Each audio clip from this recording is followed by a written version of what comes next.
Third chapter चल रहा है हमारा। थर्ड चैप्टर का लास्ट श्लोक आ गया था, राइट? एक ही लास्ट ही रह गया था ना लास्ट उसमें। जी माता जी। जी माता जी, लास्ट। तो third chapter, first canto third chapter and last श्लोक which is I think 44th.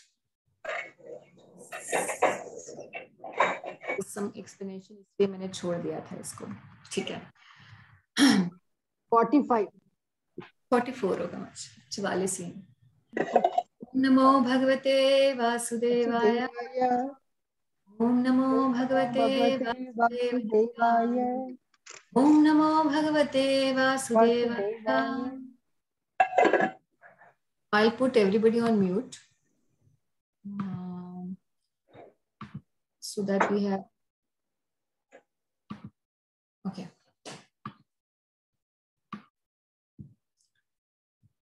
So first chapter, first canto, third chapter and shlok number 44, which is the last shlok of this chapter.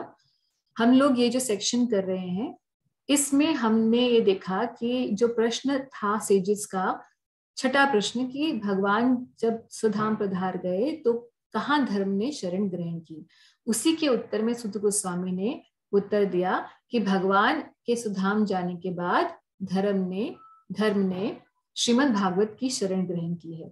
और इन पिछले जो श्लोक रहे हैं, 4 श्लोक 38 से start हुए, उसमें श्रीमद् भागवतम की ग्लोरीज है, उसकी महिमा है। और अब वही बात बताते बताते अंतिम श्लोक इस अध्याय का आ रहा है, जिसमें क्या कह रहे हैं सुत Goswami. O learned Brahmins, when Sukdev Goswami recited Bhagavatam there, in the presence of Emperor Parikshit, by his mercy I heard this from that great and powerful sage with rapt attention. Now I shall try to make you hear the very same thing as I learned it from him and as I have realized it. तो प्रभुपाद जी बता रहे हैं कि सुत गोस्वामी पहले कह रहे हैं कि मैंने ये श्रीमद् भागवतम का ज्ञान कहाँ से प्राप्त किया। जब सुखदेव गोस्वामी महाराज परीक्षित को ये ज्ञान दे रहे थे, उस समय मैं भी वहां उपस्थित था और वहां मैंने किससे सुना? सुखदेव गोस्वामी के मुख से मैंने भी भागवत सुना। कैसे सुना? विद रैप्ट अटेंशन, एकाग्रता के साथ किया, एकाग्रता से सुना। और अब मैं आपको वही चीज बताने वाला हूं जो मैंने सुना और फिर मैंने उसका अनुभूति भी की, साक्षात्कार भी किया, जैसे मैंने उसे रियलाइज किया। प्रभुपाद जी इस पर्पट के अंदर बहुत इंपॉर्टेंट चीजें बता रहे हैं। जैसे हमने पिछले श्लोकों में देखा कि भागवत जो है भगवान का स्वरूप है, श्री कृष्ण का स्वरूप है, और श्री कृष्ण के पर्सनल प्रेजेंस से जो भी लाभ हमें मिल सकता है, जो भी आशीर्वाद मिल सकता है श्री कृष्ण की पर्सनल प्रेजेंस से, वो सभी लाभ हमें श्रीमद् भागवत से प्राप्त हो सकते हैं। ये बात हमने पिछले श्लोकों में देखी थी। तो अब हम तो भागवत पढ़ रहे हैं, मगर इसको पढ़ने का क्या ऐसा कुछ नियम भी है जिसकी वजह से हो सकता है कि हमें वो ऐसा लाभ नहीं मिल पाए? इसी बात के ऊपर प्रभुपाद जी ने बहुत प्रकाश डाला है पिछले कई श्लोकों में, जिसमें प्रभुपाद जी बार बार एक ही बात को कहते आए हैं कि भागवत सुनने का एकमात्र जो सबसे इंपॉर्टेंट डूज एंड डोंट्स है वो ये है कि हमें अवैष्णव से नहीं सुननी चाहिए भागवत। यानी कि ऐसे व्यक्ति से जो प्रोफेशनल रिसाइटर है, जो कथाकार है, professional, he is doing it for money, for some motive, ऐसे व्यक्ति से नहीं सुनना चाहिए जो खुद ही वैष्णव ना हो, जो खुद कृष्ण का भक्त ना हो और जो किसी मोटिव से, किसी आध्यात्मिक मोटिव को छोड़कर किसी और मोटिव से भागवत सुना रहा हो, ऐसे व्यक्ति से भागवत नहीं सुननी चाहिए। एक कंफ्यूजन आया था बाद में, क्लास खत्म होने के बाद एक दो भक्तों ने मुझसे बाद में पूछा था ये प्रश्न कि अभी तो हम श्रीमद् भागवतम सुन रहे हैं श्री प्रभुपाद जी के द्वारा, क्योंकि हम सारा जो यहाँ तात्पर्य पढ़ रहे हैं वो प्रभुपाद जी की भागवत से हम पढ़ रहे हैं। तो अभी हम श्री गुरु परंपरा ब्रह्म मध्व गौड़ीय संप्रदाय की जो परंपरा है जिसमें श्रील प्रभुपाद जी ने व्याख्या की है, इस व्याख्या को हम लोग पढ़ रहे हैं और उससे हम भागवत ग्रहण कर रहे हैं। तो हम वैष्णव स्रोत से ग्रहण कर रहे हैं, बिल्कुल ठीक ठाक है, इसमें कोई भी आपत्ति नहीं है, हर कोई पढ़ सकता है, क्योंकि ये प्रभुपाद जी परंपरा की वाणी को ही आगे प्रस्तुत कर रहे हैं।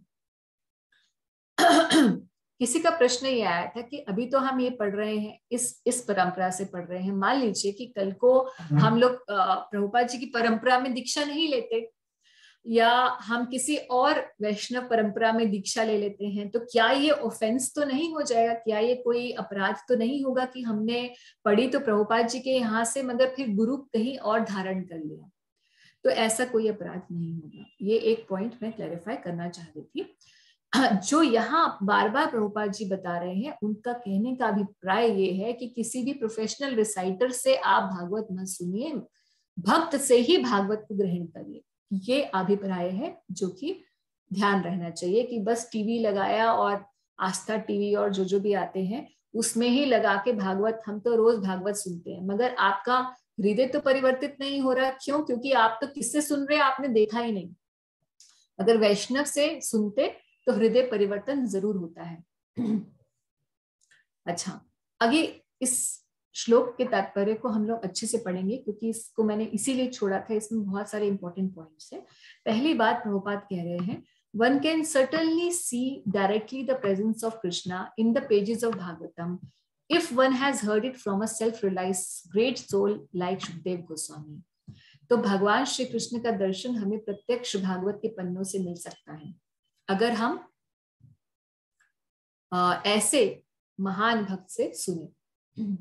One cannot, however, learn Bhagavatam from a bogus hired reciter whose aim of life is to earn some money out of such recitation. तो पैसा बनाने के लिए अगर भागवत कह रहा है, उसके द्वारा भागवत हम ग्रहण नहीं कर सकते। सुनेंगे, जनता सुनती है, भारतवर्ष में बहुत जनता सुनती है, इसीलिए हम देखते हैं कि भागवत खत्म होती है, सब लोग जो भी लंगर बढ़ता है और उसके बाद खा खू के अपने घर, कहीं भक्ति का कोई लेश मात्र भी नहीं होता। तो चेंज, परिवर्तन तभी आता है जब भक्तों के मुख से सुना जाता है। आगे प्रभुपाद कह रहे हैं, ये तो पहली बात तो हमें क्लियर हो गई कि हमें बोगस रिसाइटर जो कि पैसे बनाने के लिए भागवत का बिजनेस कर रहे हैं, ऐसे बहुत सारे हैं, उनसे भागवत नहीं सुननी चाहिए। दूसरी बात, no one can learn Srimad Bhagavatam who is associated with person engaged in sex life. यानी कि ऐसा कोई व्यक्ति जो काम तृप्ति में अभी भी लगा हुआ है, वो भी भागवत सुनाने का अधिकारी नहीं है। This is the secret of learning Bhagavatam. तो ऐसे व्यक्ति से भागवत ग्रहण नहीं करना। Nor can one learn Bhagavatam from one who interprets the text by his mundane scholarship.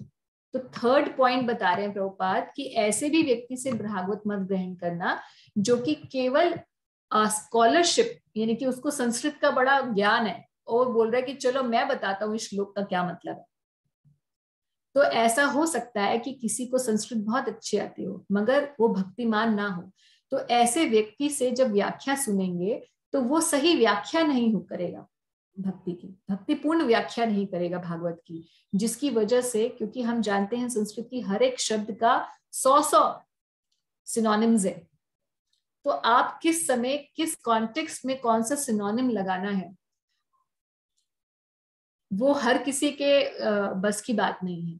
तो जो भक्त है वो ही भागवत को करेक्ट ट्रांसलेशन कर सकता है और करेक्ट उसका मीनिंग प्रस्तुत कर सकता है। अल्टीमेटली प्रभुपाद कह रहे हैं कि one has to learn Bhagavatam from the representative of Shukdev Goswami and no one else, यानी कि किसी न किसी प्रमाणिक गुरु परंपरा के माध्यम से भागवत ग्रहण करनी चाहिए। If he wants to see Lord Krishna in the pages of Bhagavatam, that is the process and there is no alternative. कोई और तरीका नहीं है। भागवत से अगर श्री कृष्ण को का दर्शन करना है तो ये बातों का ध्यान रखना ही पड़ेगा। आगे प्रभुपाद कह रहे हैं कि ये जो रैप्ट अटेंशन, जो सुत गोस्वामी ने श्लोक में कहा कि मैंने सुना पूरी विद रैप्ट अटेंशन, तो हम कैसे सुन सकते हैं विद रैप्ट अटेंशन, हम कैसे अटेंटिवली भागवत सुन सकते हैं? तो it is not a question of being very super concentrated. कई लोग को, मेरे को अगर नॉवल भी पढ़ना होगा तो हो सकता है मेरी बहुत अच्छी कॉन्सेंट्रेशन हो, मेरी जनरल में कॉन्सेंट्रेशन पावर बहुत अच्छी हो. तो are we talking about that concentration? Are we talking about that attention जो हमारी बाकी चीजों में भी होती है? तो प्रभुपाद कहते हैं नहीं, भागवत सुनने के लिए वो वाली कॉन्सेंट्रेशन जो मंडेन दुनिया में हमें काम करने के लिए कॉन्सेंट्रेशन चाहिए होती है, वो वाली कॉन्सेंट्रेशन नहीं है. रैप्ट अटेंशन से कौन सुन सकता है, उसके बारे में बता रहे हैं. One should hear with rapt attention from the real person, and then he can realize presence of Krishna in every page. The secret of knowing Bhagavatam is mentioned here. क्या सीक्रेट है, कैसे रैप्ट अटेंशन से हम सुन सकते हैं? प्रभुपाद कह रहे हैं, ये बड़ी वंडरफुल लाइन्स हैं. This is, you can say, the crux of everything. पहली बात तो प्रभुपाद जी ने बता दी कि जो बोलने वाला है उसकी क्वालिफिकेशन ये होनी चाहिए कि वो प्रोफेशनल रिसाइटर ना हो, वो एंगेज इन सेक्स लाइफ ना हो, वो मंडेन स्कॉलरशिप से व्याख्या ना करता हो. ये 3 बातें बता दी. अब जो सुनने वाला है, सुनने वाले की भी, यानी कि भागवत जो है वो भी, उसकी श्रोता की भी कुछ क्वालिफिकेशन है. हमारी क्या क्वालिफिकेशन होनी चाहिए ताकि हम वाकई वैसे सुन सके जैसे सुत गोस्वामी ने शुकदेव गोस्वामी से रैप्ट अटेंशन के साथ सुनी. उसके बारे में प्रभुपाद कह रहे हैं, सुनिएगा ये. No one can give rapt attention who is not pure in mind. तो जब तक पूरी तरीके से मन पवित्र नहीं होगा, पवित्र मन से भागवत को ध्यान से सुना जा सकता है. तो अभी तो हमारा मन पवित्र है ही नहीं, फिर हम क्या करें? No one can be pure in mind who is not pure in action. Second step, मन की पवित्रता चाहिए तो अपने कर्मों को भी शुद्ध करना पड़ेगा. No one can be pure in action who is not pure in eating, sleeping, fearing and mating. ये चीज है इंपॉर्टेंट. तो हमारे एक्शंस को हम कैसे, पहले मन को कैसे प्योर करें? मन को प्योर करने का तरीका ये होता है, सबसे पहले हमारे जो ग्रॉस सेंसेस हैं, मन पे तो अभी हमारा कंट्रोल है नहीं इमीडिएटली, हमारे ग्रॉस सेंसेस पे हमारा कंट्रोल होता है. यानी कि आंखों से अच्छा देखना, कानों से ढंग से सुनना, गलत चीज की तरफ नहीं देखना, उसमें एंगेज नहीं होना, ये हम कॉन्शियसली कर सकते हैं. तो एक्शंस में पहले प्योर होएंगे तभी मन भी प्योर, मन की प्योरिटी आएगी. एक्शंस में कैसे प्योर होना है? बीइंग प्योर इन ईटिंग, गलत चीज नहीं सेवन करना, केवल कृष्ण प्रसाद खाना. That's how one becomes pure in eating. In sleeping, तो अधिक नहीं सोना, जितने में शरीर के लिए बस पर्याप्त हो जाए. केवल सोने में आनंद नहीं ढूंढना, यानी कि लेजी नहीं होना, अपने भक्त को लेजी नहीं होना चाहिए अपने आचरण में. जितना पर्याप्त है उसको उतना ही सोना चाहिए, क्योंकि सोना जो है तमोगुण को बढ़ाता है. मगर फिर भी सोना हमारे शरीर के लिए जरूरी है ताकि हम दोबारा उठ के पूरी अच्छी एनर्जी के साथ कृष्ण की सेवा में लग सके.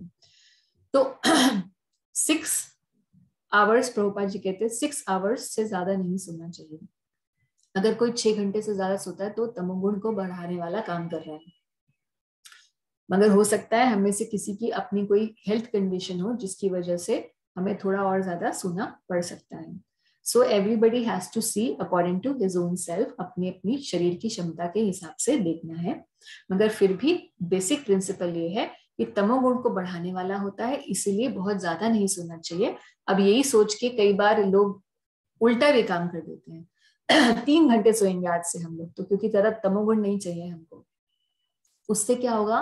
तमोगुण और ही बढ़ जाएगा, क्योंकि जब भी जो भी काम कर रहे होंगे उसमें भी नींद आ रही होगी. इसीलिए भगवत गीता में भगवान छठे अध्याय में बोले हैं कि जो बहुत कम सोता है या बहुत ज्यादा सोता है, जो कम खाता है बहुत ज्यादा या बहुत ही ज्यादा खा जाता है, तो जो बैलेंस नहीं है ऐसा व्यक्ति योग नहीं कर सकता. तो balance is the key. And how to be pure in fearing, तो भय में कैसे प्योर रहना? हर व्यक्ति को भय होता है, हर किसी को भय है. क्या अभी युद्ध छिड़ा हुआ है तो हमारा हमारा इंडिया पे भी कोई वो ना आ जाए, मेरे शेयर के प्राइसेस ना नीचे चले जाए, मेरी जॉब ना चली जाए, और सबसे ज्यादा तो मृत्यु का भय होता है सबको। तो हम कैसे अपने भय के मामले में कैसे प्योर रहें।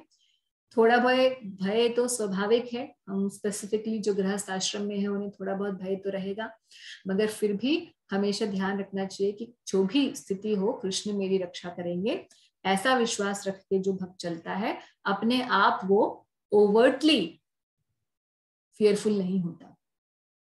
इसीलिए धीरे धीरे ये प्रैक्टिस करने से हमारे जो फियर्स हैं, चाहे वो मृत्यु का भय हो, चाहे वो किसी भी और चीज का भय हो, धीरे धीरे वो शांत होने लग जाता है। और मेटिंग यानी कि इसको हम लोग कैसे प्योर बनाए, तो उसका तरीका ये है कि of course the main principle is that we should observe,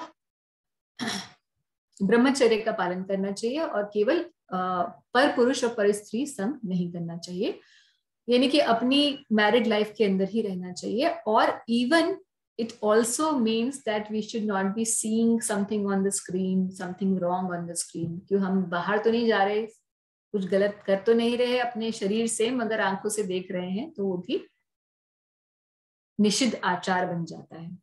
तो अगर हम इन चीजों में प्योर रहेंगे तो प्रभुपाद कहते हैं धीरे धीरे आपका मन भी प्योर हो जाएगा। जब मन भी प्योर होता है, साफ मन से भागवत को सुना जा सकता है। तो जिसका मन अभी प्योर नहीं है, अभी पवित्र नहीं है, तो उसको क्या करना है, अपने एक्शंस को पवित्र करना है। जब हम अपने एक्शंस को पवित्र करते हैं तो धीरे धीरे मन पर भी उसका प्रभाव पड़ता है और धीरे धीरे मन पवित्र हो जाता है। ये थोड़ा लंबा प्रोसेस है, एकदम से नहीं होता। तो तब तक भागवत को सुनते रहें, उसको निष्ठापूर्वक उसकी सेवा करते रहे, सुनते सुनते अपने आप भागवत के श्रवण से जो भागवत की शक्ति है वो हमें भागवत की कृपा प्राप्त होगी, अपने आप मन और हमारी इंद्रियां जो है पवित्र हो जाएंगी। तो ये बात प्रभुपाद जी ने यहाँ बताई है। और एंड में प्रभुपाद कहते हैं कि बट समहाउ और the other if someone hears with rapt attention, अगर फिर भी किसी भी स्थिति में कोई क्यों ना हो, अगर उसने ध्यान पूर्वक सुना फ्रॉम द राइट पर्सन, सही व्यक्ति से सुन लिया, at the very beginning one can assuredly see Lord Krishna in person in the pages of Bhagavatam। Prabhupada यहाँ प्रॉमिस कर रहे हैं कि अगर कोई व्यक्ति ध्यान पूर्वक भागवत का श्रवण करता है तो उसे श्री कृष्ण का साक्षात दर्शन प्राप्त हो सकता है। क्यों? क्योंकि भागवत की शरण धर्म ने ग्रहण की है, वही धर्म जिसको भगवान जिसको एस्टैब्लिश करने के लिए यदा यदा ही धर्मस्य ग्लानिर्भवति भारत अभ्युत्थानम धर्मस्य तदात्मानं सृजाम्यहम्। भगवान कहते हैं जिस धर्म की स्थापना के लिए मैं आता हूँ, उस धर्म ने किसकी शरण ग्रहण कर ली? भागवत की। यानी कि भागवत धर्म वही जीव का असली धर्म है। ये Hindu Muslim this is not the dharma, because this is simply faith, this can change, but the real dharma of the living entity is to serve Krishna and to love him. भगवान की सेवा करना, भगवान से प्रेम करना, यही जीवात्मा का असली धर्म है। इसीलिए यही बात कहाँ से आ रही है? इस भागवत ग्रंथ से यही बात सीखने को मिलती है। अलग अलग भक्तों के एग्जाम्पल से हम देखेंगे कि कैसे महाराज परीक्षित का एग्जाम्पल देखेंगे, अम्बरीश महाराज, ध्रुव चरित्र, बहुत सारे वृतासुर चरित्र और बहुत सारे चरित्र हम यहाँ भक्तों के एग्जाम्पल श्रीमद् भागवतम से देखेंगे कि कैसे उन्होंने भगवान को अपने प्रेम से कैसे उन्होंने प्राप्त किया भगवान को। तो प्रेम करना भगवान से, यही जो मेन धर्म का असली विषय है, ये भागवत सिखाता है, भागवत धर्म। तो अगर कोई वाकई इसको फॉलो करता है, इसको पढ़ता है निष्ठापूर्वक, तो भागवत का ये महिमा है कि उसे कृष्ण के दर्शन प्राप्त हो जाएंगे। ये इस बात से पूरा अध्याय एक हम कंप्लीट करते हैं। हमने 3rd अध्याय आज कंप्लीट किया है, जिसमें हमने शुरुआत में क्या देखा था? कृष्णा के सारे इनकारनेशंस देखे थे वो पहले 19 श्लोकों में। फिर हमने उसके बाद भागवत के महिमा पढ़ी इस अध्याय के अंदर। और इस अध्याय में परिभाष सूत्र श्रीमद् भागवतम का 1328 जरूर याद रखिएगा कि वो भागवत का परिभाष सूत्र है और मेन थीम जिसके ऊपर भागवतम चलती है। अब हम चल रहे हैं श्रीमद् भागवतम के चौथे अध्याय पर। चौथा अध्याय आज हम लोग शुरू कर रहे हैं, अपीयरेंस ऑफ श्री नारद। नारद जी प्रकट होंगे किसके सम्मुख? श्रील व्यास देव जी के। तो इस पूरे अध्याय का समरी पहले बता देती हूँ। चौथा अध्याय के अंदर अब सुत गोस्वामी ने पहले जो 6 प्रश्न थे उनका तो उत्तर दे ही दिया, जो 6 क्वेश्चंस चैप्टर 1 में पूछे थे शौनक आदि ऋषियों ने। अब सुत गोस्वामी से शौनक ऋषि फिर क्वेश्चंस पूछेंगे। और क्या क्वेश्चन पूछेंगे? 3 टाइप के क्वेश्चंस पूछेंगे।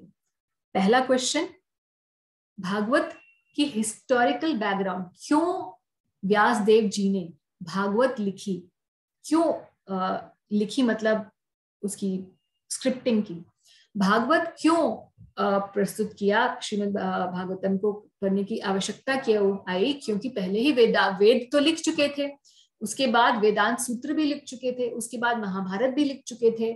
जब इतने अथाह वेदों का साहित्य प्रस्तुत कर चुके थे तो भागवत लिखने की आवश्यकता क्यों हुई?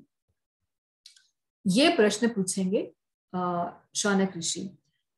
और व्यासदेव जी के बारे में प्रश्न पूछेंगे, जो कि लिखने वाले हैं, जो कंपाइलर हैं भागवत के। दूसरा प्रश्न पूछा जाएगा भागवत के श्रोता के बारे में। श्रोता कौन थे? महाराज परीक्षित।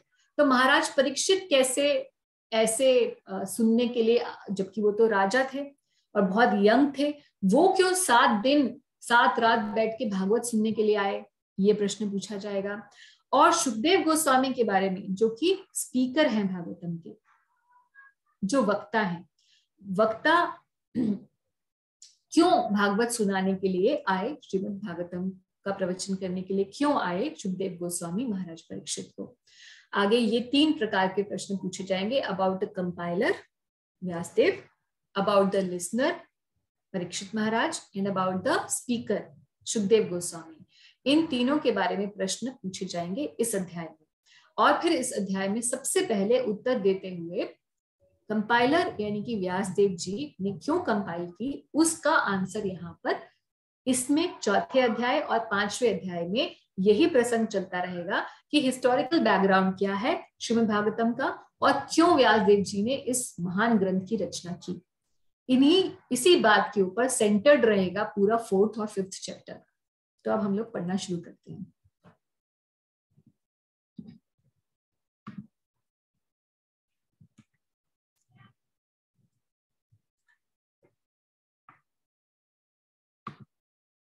अच्छा, मैं आपको समरी दिखा देती हूँ एक बार पीपीटी में।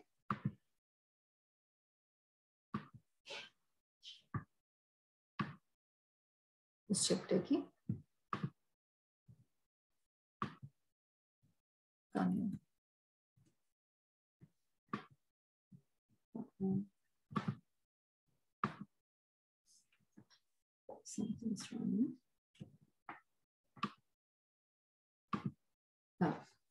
फर्स्ट कैंटो चैप्टर 4 की समरी कैसे है?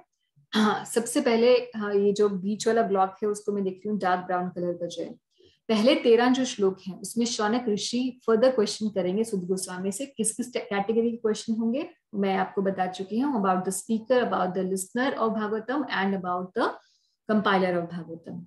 फिर उसके बाद श्लोक नंबर 14 से सुत गोस्वामी उत्तर देना शुरू करेंगे और उत्तर में सबसे पहले व्यासदेव जी ने क्यों लिखी उसके बारे में बताएंगे। तो व्यासदेव डिवाइड्स द वेदास, एक ही वेद को 4 में डिस्ट्रीब्यूट किया व्यासदेव जी ने। और फिर व्यासदेव फिर भी डिससेटिस्फाइड थे। श्लोक नंबर 26 से 31 में बताएंगे कि कैसे व्यासदेव इतना सब कुछ लिखने के बाद भी डिससेटिस्फाइड रहे। And then he started contemplating कि मैं इतना असंतुष्ट क्यों हूँ, इतना अथाह सागर मैंने वेदों का कंपाइल कर दिया, फिर भी मैं असंतुष्ट क्यों हूँ। फिर श्लोक नंबर 32 से 33 में नारद जी, जो कि व्यासदेव जी के गुरु हैं, वो उनके समक्ष आएंगे और फिर उन दोनों में संवाद शुरू होगा। किसके बीच में? नारद जी और व्यासदेव जी के बीच में, जो कि 5वें अध्याय का सब्जेक्ट मैटर रहेगा। तो ये चैप्टर के अंदर बहुत ज्यादा टेक्निकल चीजें नहीं है, जैसे 3rd चैप्टर में वो अवतारों की लिस्ट और वो सब था। तो जैसे जैसे ये आएगी कोई कॉन्सेप्ट वाली चीजें तो मैं बताती जाऊंगी, बाकी हम लोग पढ़ते जाएंगे। अब हम देख रहे हैं यहाँ पे पहला श्लोक है. On hearing Sutta Goswami speak thus, Shaunak Muni, who was the elderly learned leader of all the rishis engaged in that prolonged sacrificial ceremony, congratulated Sutta Goswami by addressing him as follows. तो शौनक ऋषि जो है सुत गोस्वामी को कह रहे हैं,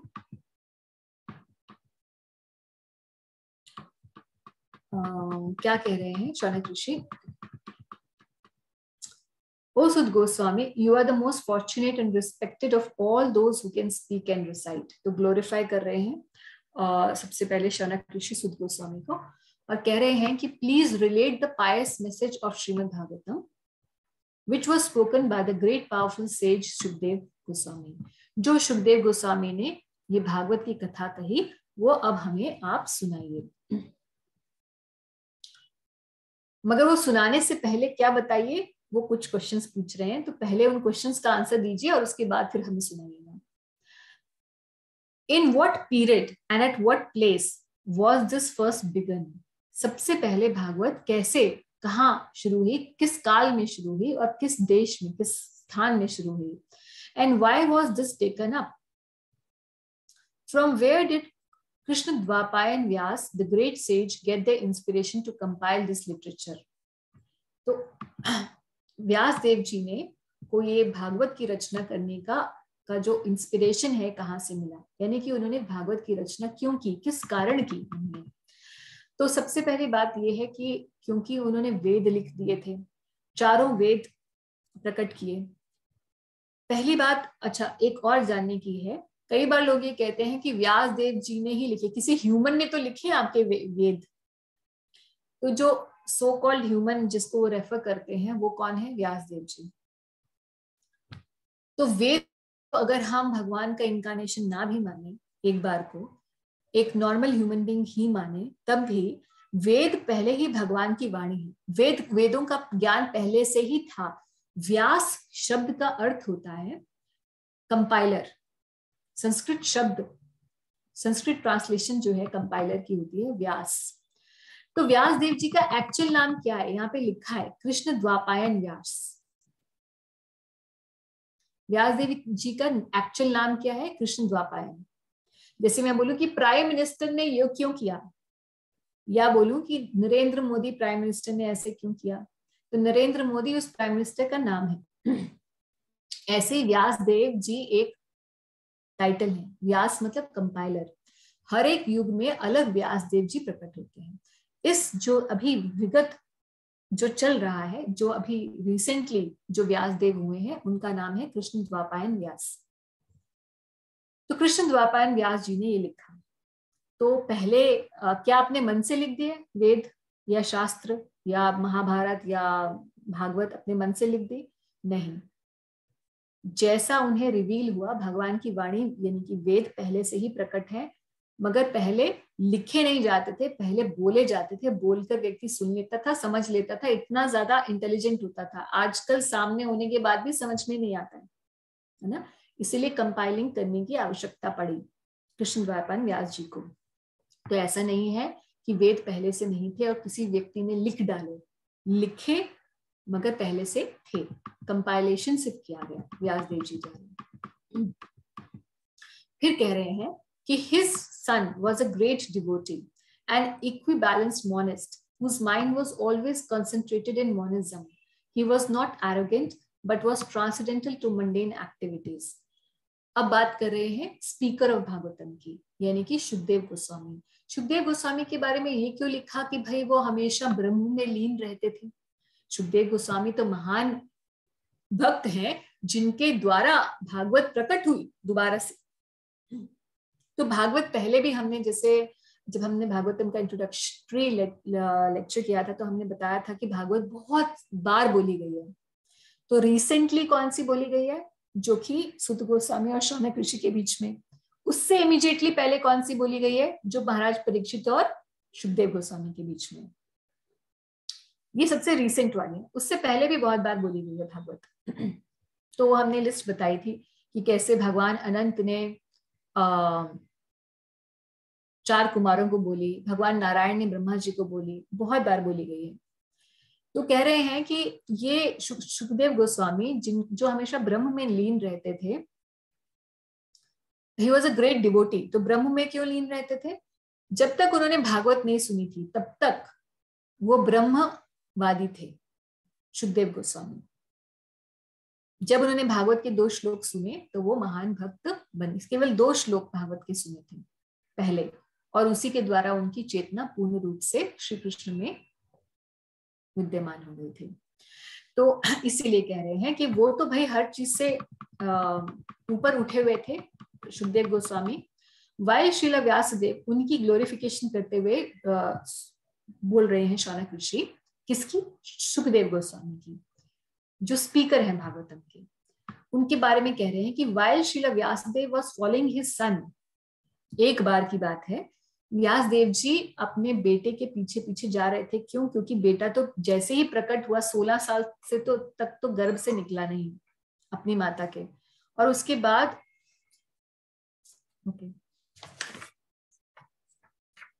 उसके बाद जब निकला तो सीधा वन में जाने लगा। Bye bye tata, I have nothing to do with mummy and papa, यानी कि व्यासदेव और उनकी पत्नी से। तो व्यासदेव पीछे पीछे गए। Vyasdev was following his son. What happened then? Beautiful young damsels who were bathing naked covered their bodies with cloth. Vyasdev जी को देखकर तो स्त्रियों ने जो स्नान कर रही थी अपने आप को ढक लिया। Although Srila Vyasdev was not naked, but when they did not do so when his son passed. तो जब सुखदेव गोस्वामी जब माता के गर्भ से निकले तो बच्चा नग्न ही होता है, और नग्न अवस्था में ही वो जाने लग गए। जब जा रहे थे तो वहां पे कुछ स्त्रियां स्नान कर रही थी, मगर वो इतने भोले भाले और इतने ऐसे थे कि उनकी दृष्टि उस तरीके से उन लड़कियों पे गई नहीं। इसलिए लड़कियों ने सोचा जाने तो कोई बात नहीं, कोई है, कवर करने की जरूरत नहीं है। मगर जब व्यासदेव आए तो उन्होंने अपने आप को कवर कर लिया। तो बताना चाह रहे हैं शौनक ऋषि की हालांकि व्यासदेव भी कोई कम नहीं है किसी रूप से अपने बेटे से, मगर कहने का अर्थ यह है कि सुखदेव गोस्वामी इतने महान व्यक्ति थे कि वो भौतिकतावाद से पूरी तरीके से निरासक्त थे। तो ऐसे सुखदेव गोस्वामी ने जो भागवत लिखी है वो हमें सुनाई, बोली है वो हमें सुनाई। हम लोग को यहीं पर हम लोग विराम देते हैं, क्योंकि क्वेश्चन आंसर्स अभी हम लोग करेंगे, देन भी 10 मिनट तो लग ही जाएंगे, नहीं लगेंगे तो पढ़ लेंगे हम लोग। आपके कोई अभी तक हमने जो पढ़ा उस पर प्रश्न है तो पहले वो डिस्कस कर लेते हैं। समय होगा तो I will discuss more. 8:35 sharp I have to leave the class. कोई प्रश्न है? मैं आप लोगों को पहले let me, you can unmute yourself. कोई क्वेश्चन अभी तक जो पढ़ा उस पर? माता जी, ये जो शौनक ऋषि जी है वो 16 इयर्स अपने मम्मी के इसमें थे, तो वो बेबी हुए थे या थोड़े बड़े हुए थे? मतलब सुखदेव गोस्वामी प्रकट ही हुए 16 साल के बच्चे की तरीके से। अब ये हमारे लिए बड़ा अद्भुत है समझ पाना, क्योंकि ये इतने ऐसे फिर मदर की टमी में कैसे रह सकता है बच्चा? 10 महीने के बाद तो एम्बेरिकल कॉर्ड जो है डायप हो जाता है। तो ये जो ग्रेट पर्सनालिटीज हैं कैसे क्या चीज अपीयर करते हैं, दे अपीयर नॉट दे नॉट, क्योंकि सुखदेव गोस्वामी जो है वो एक्चुअली राधा रानी के पेट शुक है ना, और व्यासदेव भी भगवान के इनकारनेशन है। तो ये कैसे ये लीलाएं होती हैं, ये हमारी छोटी बुद्धि से हमारे लिए समझना नहीं, वो नहीं, मैं ये बोली कि लाइक उनका मतलब लाइक अ ह्यूमन थे या बेबी थे या लाइक टीनेज थे? लाइक अ 16-year-old boy. Okay.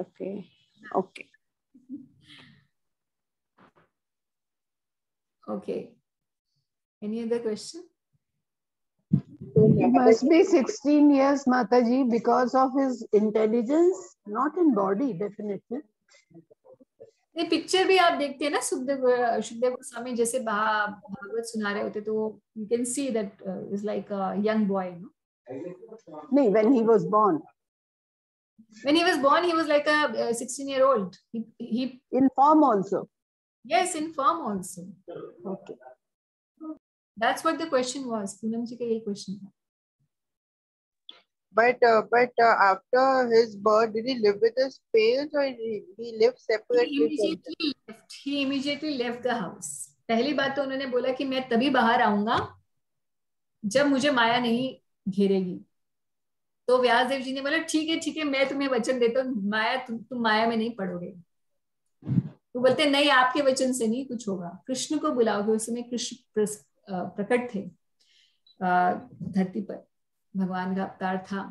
तो कृष्णा स्वयं आए और बोले कि नहीं, तुम माया में नहीं पड़ोगे। उसके बाद भी सुखदेव गोस्वामी ने क्या किया, जैसे ही वो माता के गर्भ से बाहर आए, वैसे ही immediately left for the forest. Okay, तो ज्यादा टाइम नहीं रहे ना उनके साथ? ज्यादा, हाँ मतलब बिल्कुल भी नहीं रहे ना। तो व्यासदेव पीछे पीछे जाने लगे कि अरे बेटा, अभी तो तुम पैदा हुए हो, कहाँ जा रहे हो।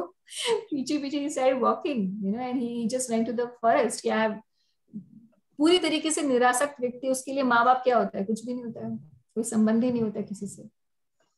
That's sad in a way. No, not at all. Why it is bad? No, it's sad. I didn't say bad. I said sad. Okay, why it is sad? Because बस as soon as you're born, मतलब जो हम लोगों ने experience किया था, you enjoy the company of your family or your parents, but you know, Shri Shukadeva Goswami was a different kind, actually, a spiritually oriented person. हाँ, so ultimately तो देखो, तो ये पहले से ही जानते थे जो हम पढ़ के जान रहे हैं। हम पढ़ के जान रहे हैं कि भैया इस दुनिया में कोई भी दोबारा नहीं है। ये जो रिलेशनशिप्स हमने बना रखे हैं, definitely we are living in that and we are sweetly living in that, but at the end of the day, as soon as his body is over, these relationships are over, right? So these are all temporary relationships. So even though we know it, but still we are not able to leave those relationships, right? But look at Shukdev Goswami. Even though the moment he is born, he renounced and he knows everything